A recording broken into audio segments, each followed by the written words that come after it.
Hi, so my name is Joseph Thomas, and for my project, I chose a basketball team as my Discourse community. And the reason why I identify myself as part of this community is because I found myself a part of a basketball team very often, whether for a club team or a tournament with a temporary team. However, in every experience, and after looking at SWOT definition, I can see that each team that I've been successful on has had these certain qualities that make it a discourse community, and that itself plays a large part in how fluent we are as a team. So, what is a basketball team? I'm sure many people know what a team is, of course, but a lot of people think they do when they don't. A lot of people see a group of players on the court and misidentify them as a team.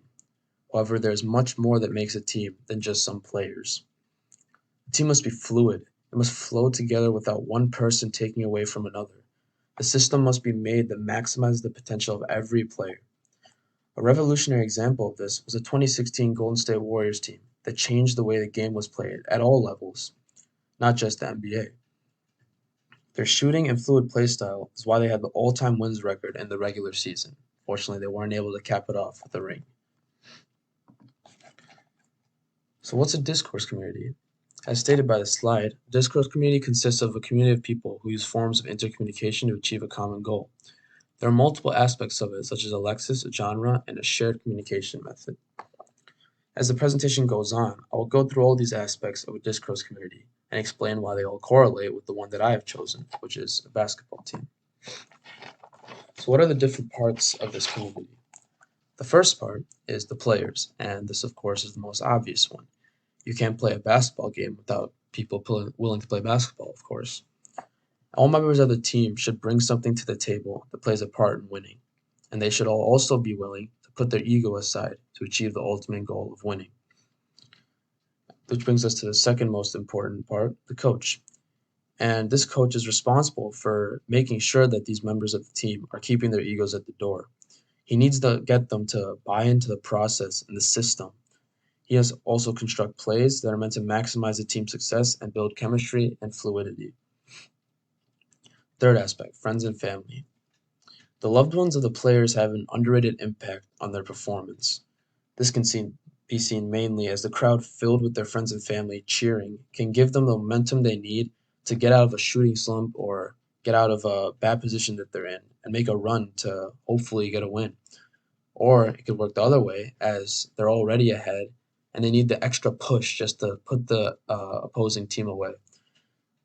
Crowd cheering, chanting their names, is very underrated in how that can affect the players and their performance. And now the fourth aspect, the trainers.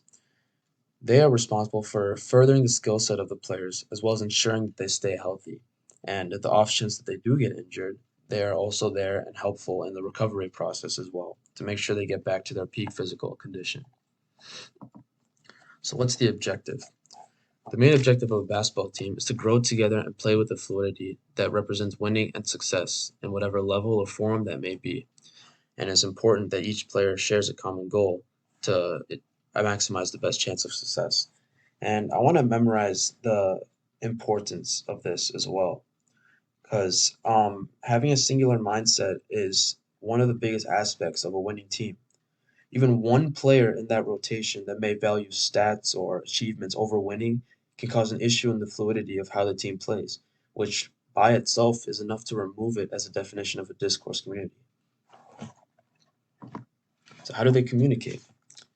The primary method of communication is always verbal and is seen throughout the court with the coach and the players as they're talking throughout the game, through timeouts, and even at the break, like in halftime in the locker room. Another form of communication that can often be seen is texting, of course, which is a valid method in how certain players can meet up and practice, maybe get some extra reps in to practice for a game. And it's important to state that there can also be criticizing without any loss of chemistry. Despite any yelling or anger, all members have the same goal, which is why I added a photo of Michael Jordan and Jimmy Butler.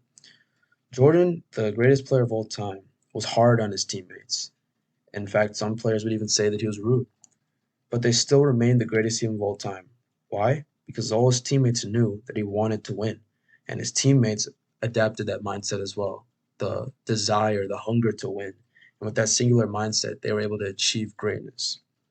Butler, as well, is a great leader, and he plays a big part in giving his young teammates confidence, whether it be supporting them off the court or during the game, telling them to shoot, as some young players might be hesitant to shoot or less eager because they don't want to lose their chance of a role with the rotation.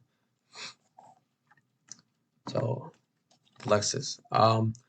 Different code names are used to call out plays. This is meant to cause confusion and opposition as they scramble to find a way to prevent your team from executing whatever it is you may be trying to execute.